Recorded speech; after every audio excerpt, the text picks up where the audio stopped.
Welcome, Magic fans and fellow adventurers. If you're as obsessed with the world of Frieren as we are, then you're in for a treat. Today, we're diving into the realm of powerful spells, epic battles, and legendary wizards as we rank and explain the 15 strongest mages in Frieren. So grab your mana potions and spellbooks, because it's time to break down what makes these mages absolutely powerful. Let's get started. At number 15, we have Sharf. You might remember him as a third-class mage who takes part in the first-class mage exam alongside Wirbel and Ere. His Jublade transforms flower petals into steel blades.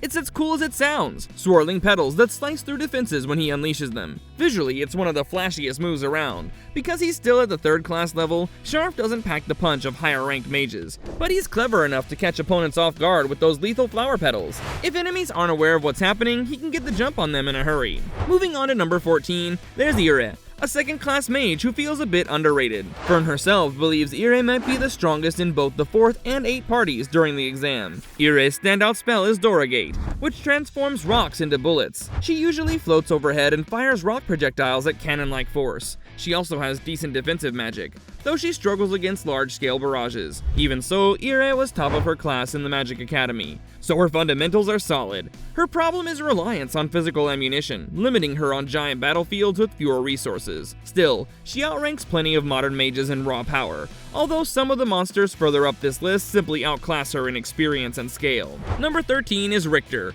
another second-class mage, also competing in the first-class mage exam, which grants command over the earth, creating shockwaves or defensive walls from the ground itself. Working as a shop owner specializing in repairing magic staves, he reportedly wields an unnamed magic that can fix almost anything magical. His broad utility in mending items and forming sturdy defenses is a big asset in group settings. While his combat abilities aren't as intimidating as those of the top-tier mages, Richter feels like a Swiss Army knife in a party. With enough focus, he might hone that earth control to become even more dangerous. As it stands, he's reliable but doesn't quite break into the upper echelon. At number 12, we have Wirbel, who starts off as a second-class mage but quickly advances to first-class status by the end of the exam. Leading the 8th party in the initial exam stage, he proves his worth when Zirie judges him capable. His mainstay spell is Sorganile, a binding magic that can paralyze targets physically and magically, providing he sees their entire body.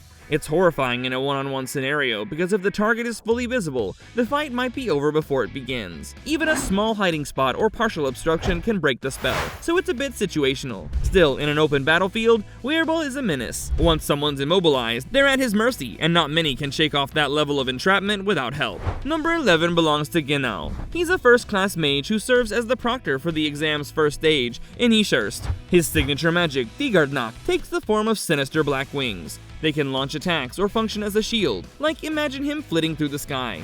Those wing-like extensions cutting targets down or forming a defensive barrier around him. Genau also uses bird-like surveillance magic and can set up protective barriers to fend off monsters. He's more battle-oriented than many other exam proctors, balancing offense and defense effectively. Second-class mages are downright frightened of his power, but it only ramps up from here. Cracking the top 10, we have Yubel. She's a first-class mage, widely known even before the exam. Yubel stands out for her ability to replicate other people's spells. The trick? She doesn't have to learn them academically, she just needs to empathize with the caster, aligning with their mindset or emotions.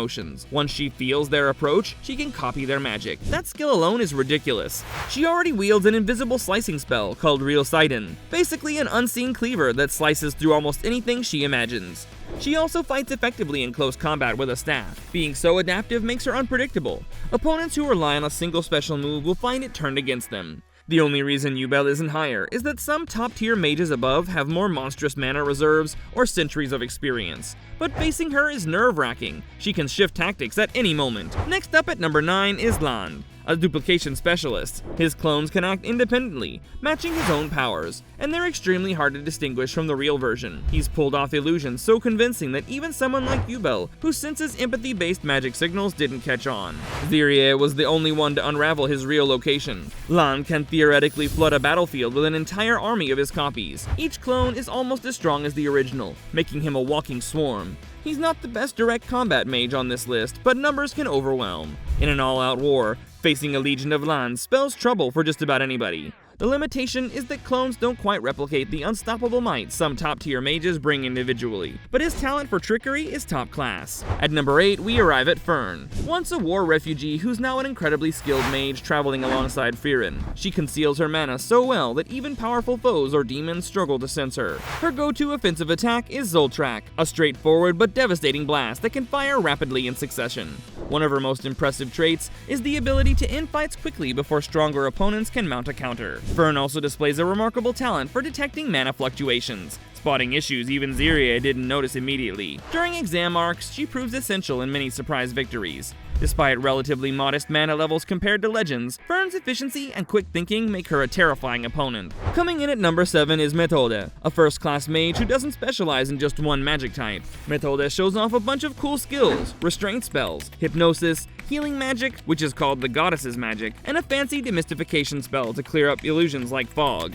She's from the Northern Plateau region, famed for demon subjugation, so she's battled terrifying creatures. Her healing magic alone can be a game changer during longer conflicts, letting her allies fight longer. Methode's unpredictability comes from her versatility. She may not have the astronomical mana reserves that the top elves do, but her flexibility in how she fights and heals sets her apart. She's more than capable in direct confrontation, especially against tricky enemies that rely on illusions or complex tactics. Number 6 is Denkin, a long-serving first-class mage from the Imperial Army. Life hasn't been kind to him, losing his parents and later his wife to demon attacks, which fueled his commitment to protecting others. Denkin's roster of spells is wide-ranging, from tornado-level wind spells to hellfire transformations, and gargantuan light blasts that detonate upon impact. He also learned Mistelzila through Ziria's magic transfer, a technique that reflects curses back at their caster. It's particularly important given his rivalry with Mage, a notorious demon. Denkin fights methodically, relying on fundamental spells with advanced precision. Although older, he certainly isn't weak.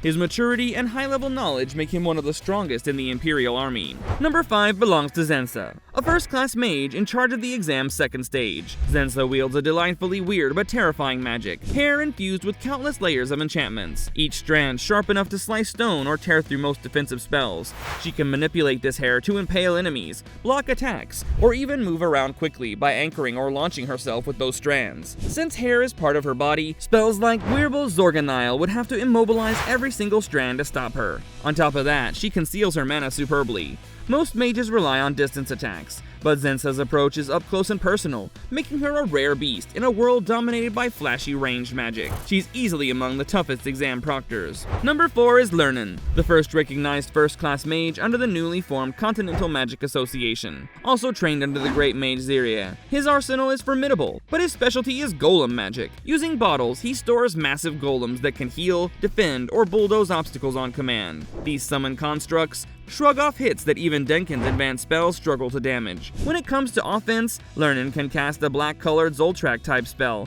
that shatters sophisticated defenses. Ziria has suggested that Lernen could best Frieren if they clashed wholeheartedly, a lofty claim. With unmatched composure and a wide variety of spells, Lernen stands among the absolute strongest in modern times. Sliding into the top 3 now, we have the great mage Flamme. She mentored Frieren and was once apprenticed to Ziria herself. Frieren really picked up a lot from Flamme's guidance, both in style and attitude. One of Flamme's most famous achievements is her barrier magic, which still protects cities from demon attacks centuries after her passing. She advocated for mana concealment, believing it essential in hunting demons or taking them by surprise. Flamme also showed how important it is to embrace relationships, even for elves who live a long time, encouraging empathy and emotional awareness that influence Frieren's journey.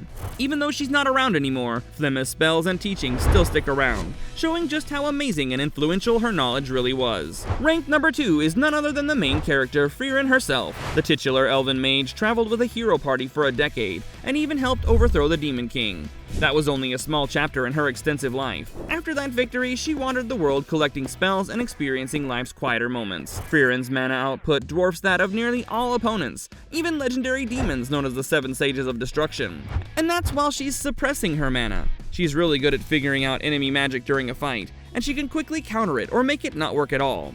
This rapid solution-based approach allowed her to overwhelm foes like Aura, the Guillotine, and Mocked, the Golden Land. Frieren's knowledge spans illusions, curses, destructive blasts, and more. She once conjured an almost black hole effect via her Spiegel clone magic. Battles barely last long against her once she decides to be serious. A lot of opponents don't even notice the huge difference in power until it's too late. Finally, at number 1, we have the great mage Zirie, an ancient elf widely acknowledged as the closest thing to an all-powerful mage in Frieren's universe. Head of the Continental Magic Association, she claims to have existed since the mythical era. Over countless centuries, Zirie accumulated virtually every spell ever discovered. Her restrained mana alone equals Frieren's full power, which is insane to contemplate. When unleashing her true strength, Zirie is off the charts. She also masks her mana so thoroughly that even formidable demons like Mocked can't detect her presence. Zirie's defensive and curse-reflecting abilities approach the pinnacle of magical prowess. She can distort space around her to neutralize incoming attacks, reflect horrifying curses to their originators, and even transfer spells to allies at the cost of forgetting them herself.